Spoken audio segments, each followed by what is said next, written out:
¿Cómo le va? Bienvenidos a la Caleta Política por Radio Alas, quien te ve por streaming, por supuesto a través también de Radio Alas 101.7, tu canal de YouTube, en este día martes 1 de octubre del 2024. La temperatura en estos momentos es de 16 grados, la máxima será de 24 según dice el Servicio Meteorológico Nacional. Y nos queremos meter de lleno una vez más al tema de la pobreza de la mano de el periodista Carlos Pañi, porque incorpora en su análisis muchos temas que tienen que ver con la estadística, mucho más puntual en términos de el número que integran chicos de 12 y 17 años que elevan los 53 puntos por 52,9, lo eleva al 70% de 12 a 17 años. Un dato más que interesante para poder ocultar siempre un poquito más respecto de lo mal que ya están pasando los chicos, los pobres, ¿no? Un país, o sea, la Argentina de la pobreza, hace esto en lo que constituye el análisis que hace el periodista de La Nación Más. Pero básicamente creo que acá lo importante es retener estos datos, sobre todo quienes gobiernan, ¿no? Para encontrarle el agujero al mate. Yo no digo definitivamente, pero sí digo ocuparse, como decía Ortega, argentino a las cosas. Bueno, vamos a escuchar a Carlos Pañi, porque después vamos a tener seguramente la chance de meternos también ya en el campo de los jubilados y pensionados y la pobreza.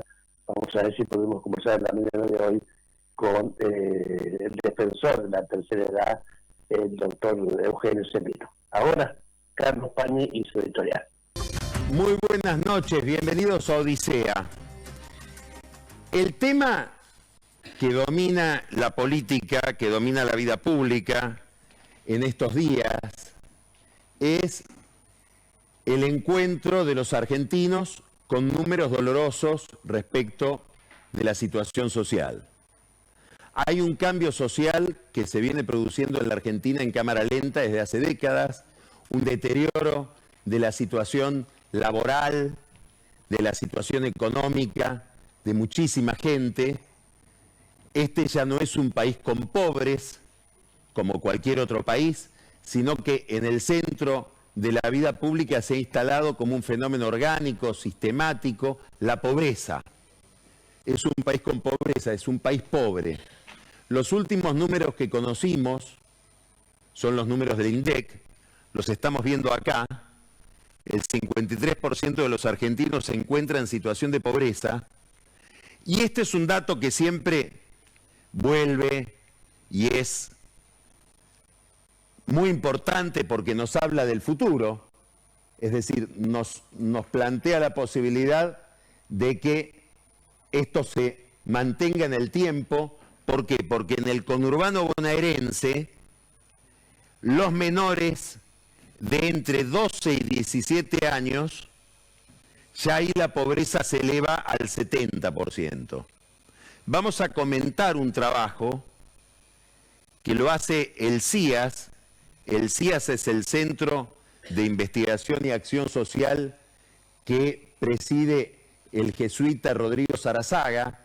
Es un instituto universitario que se dedica específicamente a trabajos de este tipo de trabajos que tratan de relevar cuál es la situación social de la Argentina, sobre todo en los barrios populares, en las zonas más desamparadas, y además es un centro de formación de líderes políticos entre los jóvenes, que creo en estos días tiene abierta la inscripción justamente para los cursos. Y junto con el CIAS la Fundación Fundar, que realiza trabajos también de distinto tipo sobre cuestiones ligadas a la economía y la sociedad.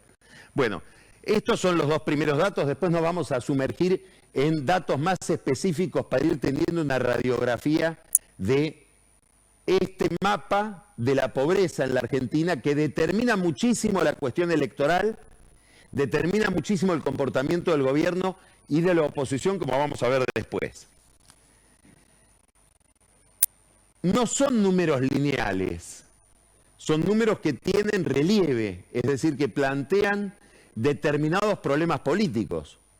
Vamos a mirar después dos números específicamente que nos hablan de la cuestión de los jubilados, la situación de los jubilados y la situación de los universitarios, tanto de los estudiantes universitarios como de los profesores universitarios. ¿Por qué nos interesan estas dos cuestiones?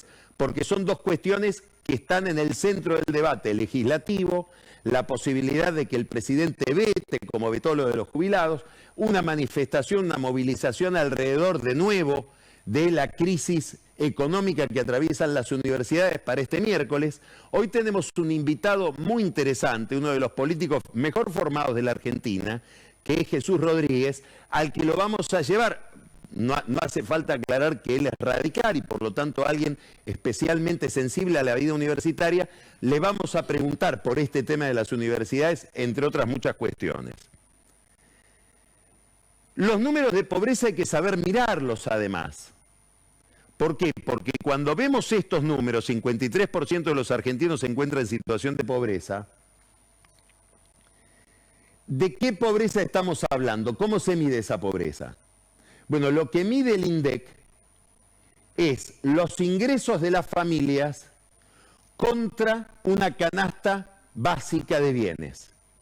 Es decir, estamos hablando de una comparación entre ingresos y precios. Por lo tanto, ¿y en qué lapso? En el último semestre. Entonces, esto permite ajustar un poco la lente sobre estos números de pobreza. ¿Por qué? Porque estamos hablando de cuál es la relación de los ingresos de la familia con precios que se aceleraron muchísimo por la alta inflación.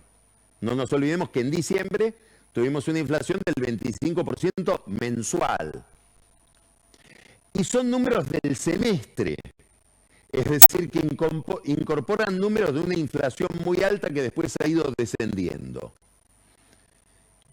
¿Qué quiero decir? No son números que reflejen una pobreza estructural. ¿Qué quiere decir una pobreza estructural? Que no tiene que ver solo con los ingresos medidos en comparación con la inflación, sino con condiciones de vida que tienen que ver con acceso a servicios básicos de salud, a servicios básicos de infraestructura, etcétera, educación, etcétera. Ya ahí nos podríamos encontrar con una pobreza mucho menor, pero mucho más rígida, mucho más consistente, mucho más difícil de revertir, que requiere de políticas muy específicas.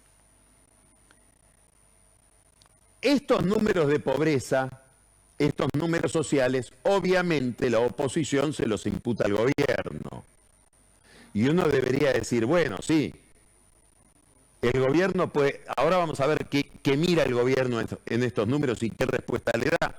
Pero no podemos engañarnos, estos números son el producto de crisis cíclicas económicas, macroeconómicas que vive la Argentina desde hace mucho tiempo y sobre todo del último gobierno de Alberto Fernández, de la última administración de Fernández con Massa, que como gobierno peronista, y este es el gran reproche que le hacen muchos peronistas hacia el gobierno, entre otros Cristina, traicionó la idea de una mejor distribución del ingreso, una mejor calidad social por parte de la gente y dinamitó los ingresos. Estoy hablando de ingresos, no estoy hablando de salario. ¿Por qué? Y, entre otras cosas, porque mucha gente tiene ingresos pero no tiene salario, porque vive en la informalidad. Y por lo tanto vive fuera de la protección o de la defensa del salario que hace el sindicato. Por lo tanto, la inflación, en este contexto social, en esta sociología que ha ido ganando a la Argentina con un nivel de degradación alarmante, la inflación tiene un significado muy distinto que la inflación de los años 80, que sí impactaba muchísimo, pero era la inflación de una sociedad que estaba más o menos toda incluida en el mundo salarial y por lo tanto con la protección de los sindicatos. El poder de los sindicatos y la representación sindical se ha achicado muchísimo por culpa de la informalidad. ¿El gobierno qué hace con esto? Y Milei lo recordó el otro día y tiene razón.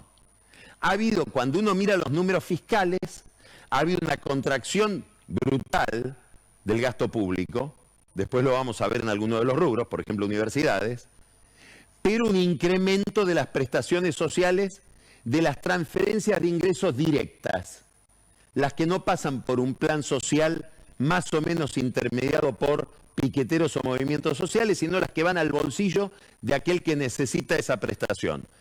Asignación universal por hijo y la tarjeta alimentar. Esas dos prestaciones hoy llevan los ingresos que tienen por esas prestaciones, aquellos que las reciben, a un nivel de poder adquisitivo que está en uno de sus picos, similar al que tenía en el año 2012. Ahora, ¿cuál es el problema? El gobierno reacciona con sensibilidad frente al problema de la caída de los ingresos de los sectores más desamparados, más vulnerables. Pero esos ingresos que están constituidos, como decía recién, por la asignación universal por hijo y por la tarjeta alimentar, son solamente un tercio de los ingresos de los pobres, para decirlo sencillamente. Los otros 2 tercios son changas y es cartoneo.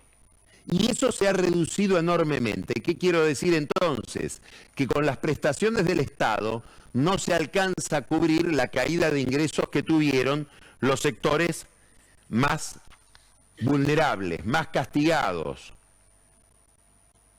¿Por qué? Porque 2 tercios de los ingresos de esos sectores dependen del cartoneo, y el cartoneo está en crisis, entre otras cosas porque la gente consume menos, toda la sociedad consume menos, y por lo tanto se produce menos cartón y se descarta menos cartón, y el que vive del cartón tiene menos mercadería para vender en el mercado del cartón, y esta es una crisis que se está viviendo desde el año pasado, no es algo que nació con este gobierno. Y el otro problema es que las changas también desaparecen porque aquellos que decidían refaccionar una casa, pintar un baño, hacer cualquier tipo de arreglo en un jardín, ha dejado de hacerlo porque también la clase media está ajustada, y la clase media baja, que es la que recurre a los más pobres para ese tipo de prestaciones. Entonces hay un ajuste en los 2 tercios de los ingresos de las familias pobres, aunque se beneficien con una mejor prestación del Estado en la asignación universal por hijo y la tarjeta alimentar. ¿Qué es lo que prospera en este ambiente donde crece la pobreza y crece la indigencia, que llegó a 18%? Bueno, lamentablemente prosperan los trabajos ligados a temas como la droga. Vamos a poner números muy simplificados, redondos. ¿Cuánto gana alguien que cartonea por día? 15.000 pesos. ¿Cuánto gana por día? No todos los días, porque no trabaja de esto todos los días, pero ¿cuánto gana por día el día que trabaja un soldadito? ¿Qué es un soldadito? Es un chico que presta servicios a un dealer, a un tranza, a un narcotraficante en los barrios populares. 50.000 pesos por día. Ser soldadito es una aspiración para muchos chicos muy pobres que viven en los barrios populares. Bueno, es peligroso ser soldadito. Te podés ligar un balazo. Bueno, es doloroso decirlo, pero mi papá tiene balazos, mi tío tiene balazos. Tener un balazo en esa sociología no es algo que se vive como tan excepcional o tan grave, pero uno cobra 50.000 pesos por día. Todo esto es la economía de la pobreza que se ha ido modificando dramáticamente. Vamos a mirar ahora, vamos a poner una lupa sobre estos números. Vamos a mirar 2 gráficos de la consultora Exquanti. Después vamos a volver al CIAS y a la Fundación Fundar por otros trabajos que tienen que ver con educación y trabajo. Pero esto nos muestra, este gráfico de Exquanti, cómo se ha ido modificando el nivel de pobreza según los sectores. Entonces, esto es muy interesante para entender la política también y para entender el clima social de la política frente al gobierno. La pobreza en su conjunto la tenemos en el naranja, 55%. No 53 como dijimos en el gráfico anterior, 55%, que es el último número del INDEC. El celeste,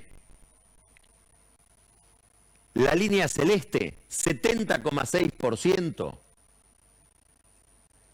en el total de aglomerados urbanos del país son los niños, niñas y adolescentes. 70,6%. El verde, que es el 62%, son los jubilados. Ahí hay un número para ver.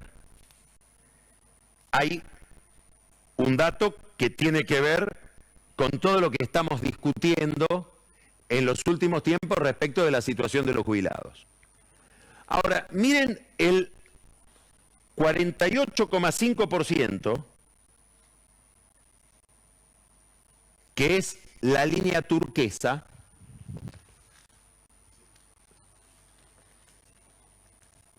Ahí tenemos a los estudiantes universitarios.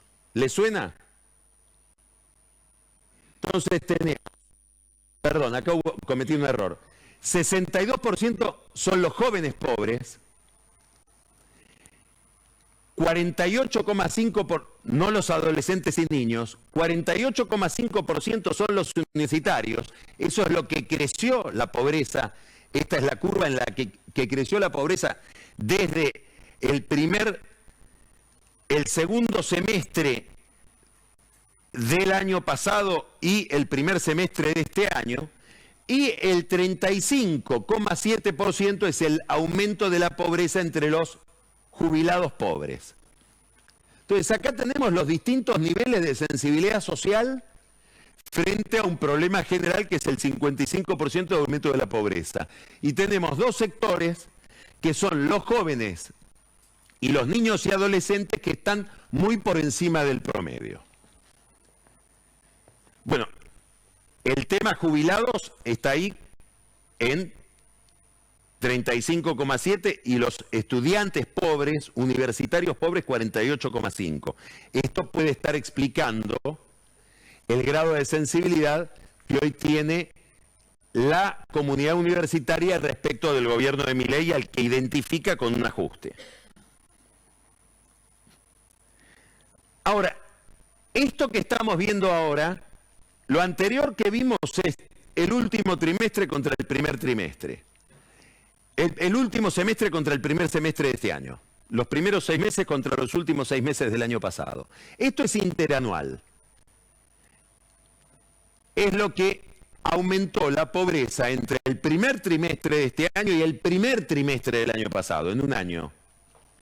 La población pobre aumentó 42,1%. Del primer trimestre del año pasado al primero de este año. Niñas, niños, adolescentes pobres, 26,8. Ocupados pobres, 56,1. Es gente que tiene trabajo. Esta es otra novedad. Hay gente que tiene trabajo formal, representado por el sindicato, dentro del convenio laboral, que es pobre. Así como hay informales ricos, gente que vive en negro. Y viven muy bien en negro. Jóvenes pobres, 33, y acá tenemos, este es el impacto. Entre el primer trimestre del año pasado y el primer trimestre de este año se duplicó la cantidad de jubilados pobres. No es una casualidad que cuando el gobierno se mete con el tema de los jubilados, empieza a caer más drásticamente en las encuestas la imagen del gobierno y la imagen de Milei. Algo parecido a lo que le pasó a Macri en el 2017. Ganó las elecciones triunfalmente, las de medio término, abrió la discusión de las jubilaciones y perdió en un mes 8 puntos de imagen. Estudiantes universitarios pobres, entre el primer trimestre del año pasado y el primer trimestre de este año, casi 60%, 58,2%. Me interesan estos números, insisto, porque es como una superposición entre el mapa de la pobreza y el mapa de la política. Ahora vamos a enfocarnos más, por esto que va a pasar el miércoles, esta marcha del miércoles, en el salario docente, ya no los universitarios. Vamos a mirar el mejor salario docente. Esto es un gráfico de Fernando Marul. Es el salario de un profesor titular con dedicación exclusiva, que son 40 horas semanales, con 20 años de antigüedad y con una maestría. Probablemente el mejor salario que paga la universidad, que son 2.286.000 pesos. Es una caída que va de 2.900.000 a 2.200.000, 700.000 pesos de pérdida en términos reales, es decir, es lo que pierde el salario respecto de la inflación. Bueno, este es el congelamiento de sueldos, que es parte del ajuste fiscal que lleva adelante el gobierno y que genera este malestar en las universidades. Veremos qué nivel de movilización produce este malestar. Ahora vamos a volver al trabajo que presentamos hoy del CIAS, el Instituto de el Jesuita Sarazaga y de la Fundación Fundar. Vamos a mirar, es un trabajo muy interesante porque indaga en un mundo donde es muy difícil estudiar qué es lo que está pasando, que son los barrios populares del Gran Buenos Aires. ¿Qué está pasando ahí con la educación y qué está pasando con el trabajo? Primero, nos muestra qué pasa con la situación educativa de los jóvenes de entre 16 y 17 años, es decir, que están terminando el secundario o que deberían estar terminando el secundario en los barrios más desamparados. El 93%, esto es muy interesante, que es esta barra turquesa, va a la escuela. Ahora vamos a ver en todo este degradé de Bordeaux, qué es lo que pasa dentro de ese 93%. El 69% faltó en las últimas 2 semanas por alguna razón que no tiene que ver con la salud. El 47% faltó porque no hubo clases. El 38% por cuidar a un familiar. El 26% faltó porque no tenía ganas de ir. Y el 11% porque ya está trabajando a esa edad. Después vamos a ver las edades de trabajo. Esta falta de ganas de ir tiene que ver con muchas cosas, ¿no? Pero tiene que ver con un fenómeno que se indaga poco y que es crucial. La pobreza está atravesada por la depresión. Hay situaciones de vida para las que el ser humano no fue diseñado y produce un enorme dolor que impide arrancar, que impide reconectar. Ese es el que no va a la escuela por falta de ganas. Ahora vamos a ver los grados de repitencia en los jóvenes de 16 y 17 años, los mismos del cuadro anterior, del gráfico anterior, de los barrios populares. Acá tenemos estas 2 barras turquesa, 44% repite y 10% repite más de un año, que es lo que llama repitencia agravada. Ahora, ese nivel de déficit en la trayectoria educativa tiene que ver con los niveles de exigencia que lleva adelante la gente que tiene entre 16 y 17 años en los barrios populares. El 25% estudia y trabaja y el 20% estudia y busca trabajo.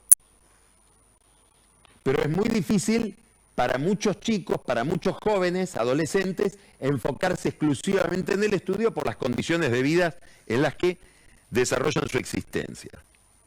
Ahora vamos a ir a otra franja etaria. Vamos a los jóvenes que tienen entre 19 y 24 años. Antes era 16 y 17, ahora entre 19 y 24. ¿Qué pasa con la escuela? El 61% no terminó el secundario. ¿Por qué? 28% porque necesitaba trabajar. 25% porque necesitaba cuidar a su hijo o a su hija. 16% no dejó el secundario, no lo terminó porque quedó embarazado. El 11% porque quedó libre debiendo materias. El 6% no entendía para qué le iba a servir. Otro 6% por problemas en la familia, conflictos. 4% por problemas de conducta y después un otro que es 3%. Este es el mapa de la educación entre los pobres, de la educación que es probablemente la única soga a la que se puede asir para salir de esa situación. Es decir, lo hablamos con Carlos Torrendel cuando estuvo acá en Odisea. Estoy hablando del secretario de Educación, que es un gran experto en el tema. Las mejores maestras, las mejores escuelas deberían ir a este sector social, porque es el que más necesita la palanca de la educación para superar la situación de fracaso, de pérdida de sentido, de pérdida de futuro que tienen sus vidas. ¿Cuál es la trayectoria laboral de la misma franja etaria? ¿Cuál es la relación con el trabajo? Bueno, fíjense esto. Edad del primer trabajo en los barrios populares en chicos que van de 16 a 24 años. El 43% empieza a trabajar a los 15 años o menos. Son esos chicos que dejan de ir a la escuela por razones laborales. El 35% empieza a trabajar entre los 16 y los 18. Solo el 6% empieza a trabajar con más de 19 años. El 90% de los chicos de 16 a 24 años que viven en barrios populares, según este trabajo del CIAS y la Fundación Fundar, está en la informalidad. Y el 56% trabaja dentro del barrio, no sale del barrio para trabajar en otro lugar, que es esa barra color gris. Ahora vamos a ver el último gráfico con este tema. También enfoca al mismo grupo, que son los jóvenes de entre 16 y 24 años que viven en barrios populares. ¿En qué tuvo que redujo el consumo del gasto en el último mes? 65% sí. ¿En qué? Miren esto, 36% en alimentos. Bueno, el que redujo el gasto en alimentos es porque ya lo redujo en muchas otras cosas antes. 22% en ropa o calzado, 22% en recreación o salidas, 10% en transporte, 10% en servicios. Hay que mirar estos dos 10%. Cuando el gobierno hoy, más concretamente, cuando el mago del Kremlin, Santiago Caputo, se pregunta por qué el gobierno está cayendo en las encuestas, la primera respuesta que se da es el malestar de la gente de los grandes conurbanos, sobre todo el conurbano bonaerense, que está afectada por la suba de tarifas, pero sobre todo por la suba en el precio del transporte. Hay gente que para llegar al trabajo tiene que tomar más de un medio de transporte y gasta por día 3.000 pesos.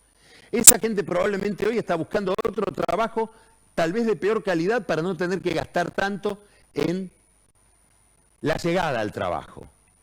Esto está afectando la sustentabilidad del gobierno en sectores que tal vez no lo votaron, que votaron a Massa en el balotaje o en las últimas elecciones, pero que adhería a Milei una vez que Milei llegó al poder, y ahí empieza ese 6-7% que se desprende del gobierno y dice: yo a estos no los acompaño más. Está situado en este problema. Es un problema con el que se encuentra el gobierno. muy similar al problema en el que se encontró Macri, que es un problema muy complicado para la política. Herencia del kirchnerismo, que en determinado momento decidió regalar la energía y subsidiarla a un nivel que el Estado no podía soportar. Bueno, ahora es muy difícil hacer ese ajuste. Macri lo hizo y se encontró con enormes dificultades judiciales, pero además políticas, y por el mismo camino va Milei. Entonces, estamos ante un panorama donde la crisis social es una crisis que podríamos decir es histórica. Es muy difícil encontrar momentos anteriores en la historia de la Argentina con este nivel de malestar, de sacrificio social por parte de muchísima gente. Y esto tiene que ver, obviamente, con que el gobierno hereda una situación calamitosa, es obvio, y decide corregir esa situación enfocando el problema de la inflación, que es, como diría Ortega y Gasset, el tema de nuestro tiempo. La inflación es el tema de la Argentina, por lo menos desde el año 2008, que es cuando se intervino el INDEC, encarar el problema de la inflación con una gran recesión. Logra reducir la inflación en tiempo récord y logra generar una gran recesión también en tiempo récord. ¿Qué estoy diciendo? 6 puntos del producto, de contracción del producto en 3 trimestres. Esto hace, probablemente esto que voy a leer ahora, en un libro de historia imaginario, escrito dentro de 50, 70 años, ese historiador imaginario podría decir, en el año 2024, un economista ortodoxo, Miguel Kigel, en uno de los informes que producía con su consultora ECView semanalmente, se vio necesitado de escribir este texto. En EconViews somos especialistas en macroeconomía y en el sistema financiero. Si no somos, está aclarando, economistas que se dedican a las cuestiones de pobreza o de equilibrio social. Visto desde este costado, desde la macroeconomía y desde el sistema financiero, no podemos dejar de decir que para que haya estabilidad mortal del trabajo, un sistema de salud bueno y todos los incentivos de progresar adentro del sistema y no por la banquina, es decir, el tema de la inclusión, al que está extraordinariamente ligado el tema de la educación. Entonces, esto no lo escribe Juan Grabois, no lo escribe un economista de la CTA, lo escribe Miguel Kigel, que básicamente es un asesor de bancos, un experto en macroeconomía y finanzas, como dice él. Este problema que estamos describiendo ya se politizó. ¿Qué quiere decir que se politizó? Que pegan las encuestas y en la evaluación que la gente hace del gobierno y empieza a ser un problema para el gobierno cuando mira las elecciones. Entonces, ¿qué está pasando en estos días? ¿Qué está pasando en las últimas semanas? Distinto de lo que venía pasando desde que asumió Milei. Hasta hace un par de semanas, la visión que el gobierno tenía de sí mismo y la visión que el gobierno proyectaba sobre los demás es: nosotros somos un gobierno distinto de todos los anteriores. No somos la casta. ¿En qué nos diferenciamos de la casta? En que nosotros miramos primero lo que hay que hacer y no nos interesa el costo de lo que hay que hacer. Venimos con una receta económica y no nos importa el costo político que tengamos que pagar para aplicar esa receta. Bueno, en las últimas 2 semanas, la receta económica que produce un costo social y deriva en un costo político empieza a ser mirada por el gobierno con ojos políticos. Y empiezan a advertir que cualquier programa económico es malo si pierde las elecciones. Es decir, que en democracia, uno de los imperativos de cualquier política económica tiene que ser tramitar una buena política económica ganando las elecciones. Entonces empieza a haber una preocupación por los costos sociales y electorales del programa económico. Y empiezan a plantearse algunas incógnitas, algunos interrogantes sobre la política económica, ya no derivados del pensamiento económico o economicista de Milei, de Caputo, de Sturzenegger o de Santi Bausili, sino por el imperativo de tener que ganar las elecciones. ¿Y esto qué quiere decir? Que empiezan a pensar, y tal vez tenemos que mirar de nuevo lo del cepo. Tenemos que mirar si todo el sistema cambiario no está imponiendo un corset sobre la economía que estabiliza, o peor, agrava la recesión y nos lleva a un problema importante el año que viene. Sobre todo, y ahora vamos a entrar en este tema, en la provincia de Buenos Aires, en el conurbano bonaerense, que es un lugar en el que Milei nunca anduvo bien. Es el peor territorio, electoralmente hablando y en términos de imagen de Javier Milei. Bueno, todo esto se proyecta sobre toda la clase política y especialmente sobre la oposición. Y ahora quiero detenerme en la provincia de Buenos Aires, que no solo es importante porque es el lugar más esquivo para el presidente, sino que es importante porque es el lugar donde está concentrado, donde tiene su reino el kirchnerismo. De hecho, el kirchnerismo gobierna la provincia de Buenos Aires y está mirando este problema social seguramente con sentimientos encontrados de preocupación y de entusiasmo, en la perspectiva de que si hay un deterioro social, el péndulo puede volver a ellos. No lo sabemos, no lo sabemos. ¿A dónde estoy yendo? A una pregunta que se empiezan a hacer todos los peronistas de la provincia de Buenos Aires. ¿Vuelve Cristina a la guerra electoral, a la competencia electoral, como en el 2017, que fue candidata a senadora? ¿Vuelve a encabezar la lista de diputados del año que viene en la provincia de Buenos Aires? Hay quien piensa, y probablemente estoy obligada. ¿Por qué? Porque los que indagan en la cabeza de la gente que vive en los barrios más vulnerables del conurbano, descubren que nuevamente la única figura que se salva en ese mundo, aún dentro del peronismo, la única que rescatan como valiosa es Cristina Kirchner. Sigue teniendo predicamento en esa sociología. Pero además, a ella misma tal vez le convenga encabezar una lista, porque encabezando una lista obtura, impide un proceso de crisis interno que hay en el peronismo de la provincia de Buenos Aires.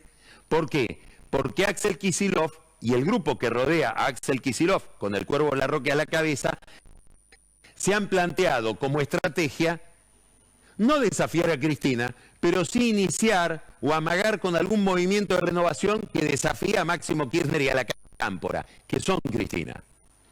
Bueno, todo esto tal vez conduzca, es una incógnita, es muy prematuro saberlo ahora, lo sabremos seguramente el año que viene, qué papel va a jugar Cristina en las elecciones del año que viene en la provincia de Buenos Aires. Es un tema crucial, ya vamos a ver por qué. Todo esto va a estar afectado por una cuestión técnica que es hasta difícil de explicar, es un poco engorrosa, que tiene que ver con un cambio probablemente histórico en términos políticos que se puede producir a partir del día de mañana martes. Mañana, martes, es probable, no es seguro, pero es muy posible que la Cámara de Diputados termine de aprobar un cambio en el régimen electoral estratégico para la Argentina y sobre todo para la provincia de Buenos Aires. ¿A qué me estoy refiriendo? A que se establezca la boleta única. El lunes pasado lo explicó Carlos Rucauf acá en el programa. ¿Qué es la boleta única?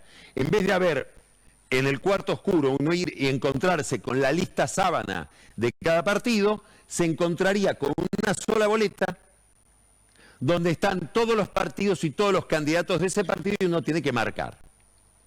Por ejemplo, para el año que viene, que son elecciones en la provincia de Buenos Aires de diputados, uno iría y encontraría todas las variantes de todos los partidos en una sola boleta con la lista de diputados.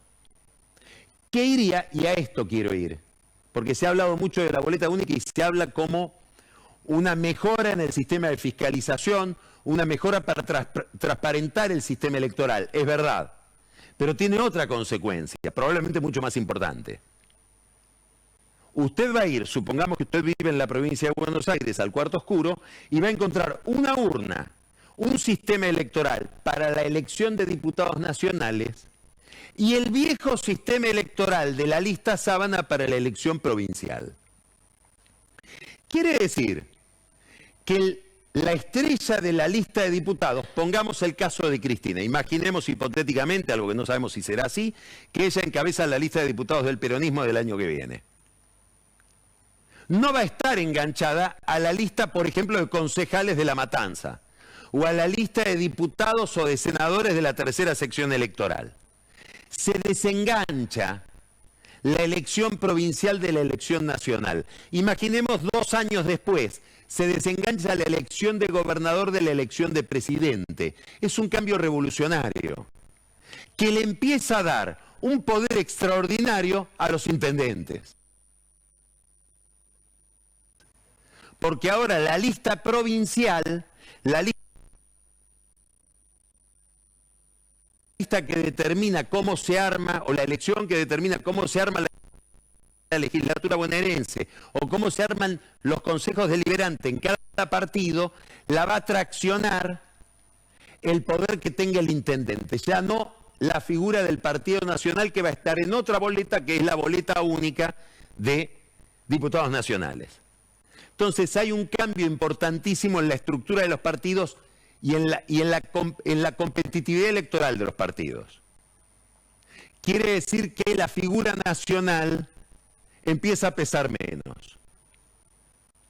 Y esto afecta al peronismo, afecta a los partidos que tienen anclaje territorial. Probablemente beneficie ocasionalmente a Milei y La Libertad Avanza. Porque si llevan un candidato competitivo, en la puede hacer una gran elección prescindiendo de el poder territorial que tenga, que en el caso de La Libertad Avanza es nulo.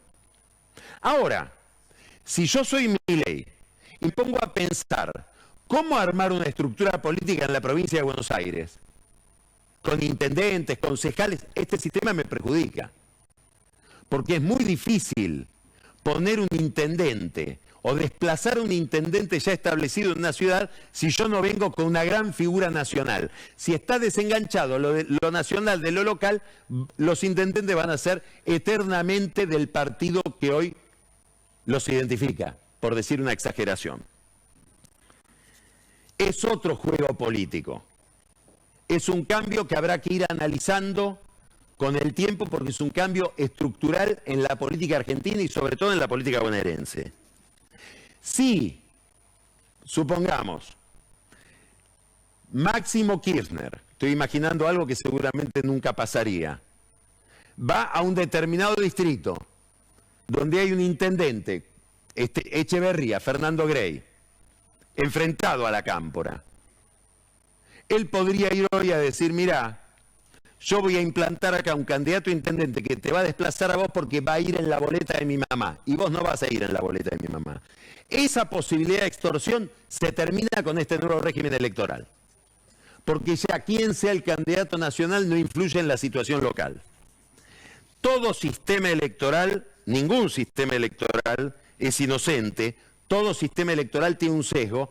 Bueno, este sistema electoral que se votaría mañana en la Cámara de Diputados tendría un sesgo pro intendentes, sobre todo en el conurbano bonaerense, salvo que en algún momento la provincia de Buenos Aires adhiera al sistema nacional. Esta es la razón por la cual tanto Cristina Kirchner como Sergio Massa, que padece el mismo problema, están a esta hora de la noche tratando de que mañana no se apruebe.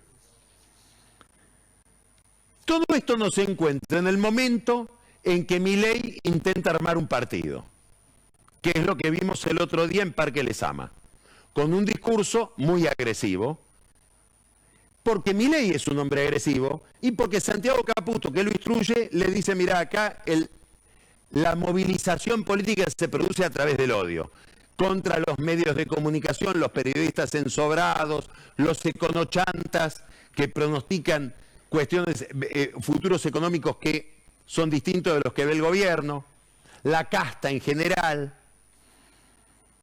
Intenta armar un partido, intentan financiar ese partido. Hará cosa de 2 meses, empezaron reuniones convocadas por Santiago Caputo y por Karina Milei, reúnen a distintos sectores empresariales de la economía y les piden plata, a cambio de un recibo, porque es plata en blanco para financiar una fundación. En algunos casos reúnen 4 o 5 empresas, supongamos, sector exportador, sector agroexportador, le piden, ustedes nos tienen que juntar 30, 40 mil dólares por mes. Y nosotros vamos a emitir factura. Bueno, habrá que discutir qué nivel de honestidad tiene esto, hasta dónde es corrupción o no, hasta dónde se insinúa que si no pones la plata no te va a ir tan bien. Es raro. ¿Es casta? Bueno, nadie tiene el castómetro como para definir qué cosas son de la casta y qué cosas son de la nueva política o de la renovación de la política. Lo cierto es que son contradicciones con el discurso original de Milei, que empieza a aparecer cada vez más como alguien con perfil propio y dotado de un gran pragmatismo. Y si no, miremos este pasaje de la entrevista de Milei con Susana Jiménez. Un pasaje en el que se refiere a China. Los chinos durante la campaña y hasta esta entrevista eran un gobierno, el gobierno de China, de socialistas que por definición, comunistas que por definición son criminales. Porque como dice Milei habitualmente, por el régimen comunista han perdido la vida millones de personas en la historia de los últimos 150 años. Ahora parece que no es tan así. Y no es tan así por esto que explica el propio Milei. Miren este pasaje. ¿No se lleva con China? Eso es interesante. Nosotros con China, yo me sorprendí muy gratamente con China. ¿Sí? Nosotros, por ejemplo, tuvimos una reunión con el embajador. Al otro día nos destrabaron el swap. Además, sí, además, China, la verdad es que es un socio comercial muy interesante porque ellos no exigen nada. No exigen nada. Lo único que piden es que no los molesten. Casi que los chinos empiezan a ser mejor que los americanos, que los Estados Unidos, que piden, entre otras cosas, que uno no esté con los chinos. Los chinos no piden nada. Y además no fue bien con los chinos. No renovaron el swap. Digamos, finalmente, como cualquier gobierno, empieza a pensar que las cosas son buenas y malas y a uno lo ayudan a gobernar y a ganar elecciones. Y lo ideológico empieza a ser más secundario. Empieza a ser más flexible, menos intransigente. Algo parecido a lo que pasa con la justicia. El pragmatismo de Milei que dice, lo tengo que tener al hijo porque necesito un amigo en la corte, que es el amigo que me trajo Lorenzetti.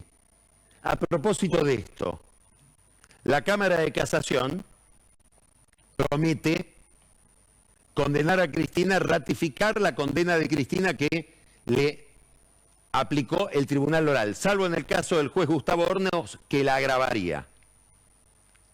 En el kirchnerismo hay quienes dicen, esto es un apriete. ¿Por qué? Porque el hijo había prometido, ¿será verdad?, que mientras esté en discusión su pliego, no iba a haber pronunciamientos en contra de Cristina en Comodoro Pi. Bueno, Comodoro Pi ahora muestra su verdadero rostro y promete sancionarla. Se aleja más el hijo de los votos de Cristina. Y se va a alejar más todavía cuando Cristina vea la tapa de este libro. Este es un libro que está por publicar Ricardo Lorenzetti como director de un gran trabajo sobre derechos humanos y juicios de lesa humanidad.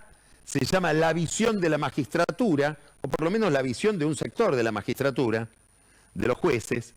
Autores, muchísimos jueces. En el capítulo 17, el autor es Ariel Lijo, justamente, pero lo interesante es quién es el colaborador de Lorenzetti. Andrés Fabián Basso, uno de los jueces del Tribunal Oral que condenó a Cristina en la causa vialidad. Si alguien le prometió a Cristina, a cambio de que ponga los votos en el Senado, de que la presencia del hijo en la Corte, apadrinado por Lorenzetti, significaba para ella, podemos decir, alguna impunidad, si lo queremos mirar desde el lado de ella, el fin del lawfare, este libro me parece que lo desmiente, porque lo tenemos a Lorenzetti asociado al uno de los que Cristina considera ha sido su verdugo. Del mismo modo que lo tuvimos a Lorenzetti, y ella parece que lo recuerda muy bien, asociado a Claudio Bonadío y el juez Moro, en su momento intentando hacer un lavallato en la Argentina. Peripecias de una Argentina dirigida, liderada por un gobierno liberal en lo económico, pro mercado en lo económico, probablemente poco liberal, populista, autoritario en lo político. Habrá que ver las imágenes, las tuvimos hoy, las vamos a seguir teniendo mañana, del encuentro fraternal entre Javier Milei y Nayib Bukele, el presidente de El Salvador. Empezamos Odisea, vamos a tener un programa súper interesante. Muy bien, ahí estaba Carlos Pañi con su editorial muy completo, muy interesante, marcando a fuego la pobreza en la Argentina. 8 de la mañana, 52 minutos. Esto es la Careta Política por Radio Alas en el 101.7, también por su canal de YouTube y en TV por streaming. Hacemos la pausa, Tony, y ya venimos con más.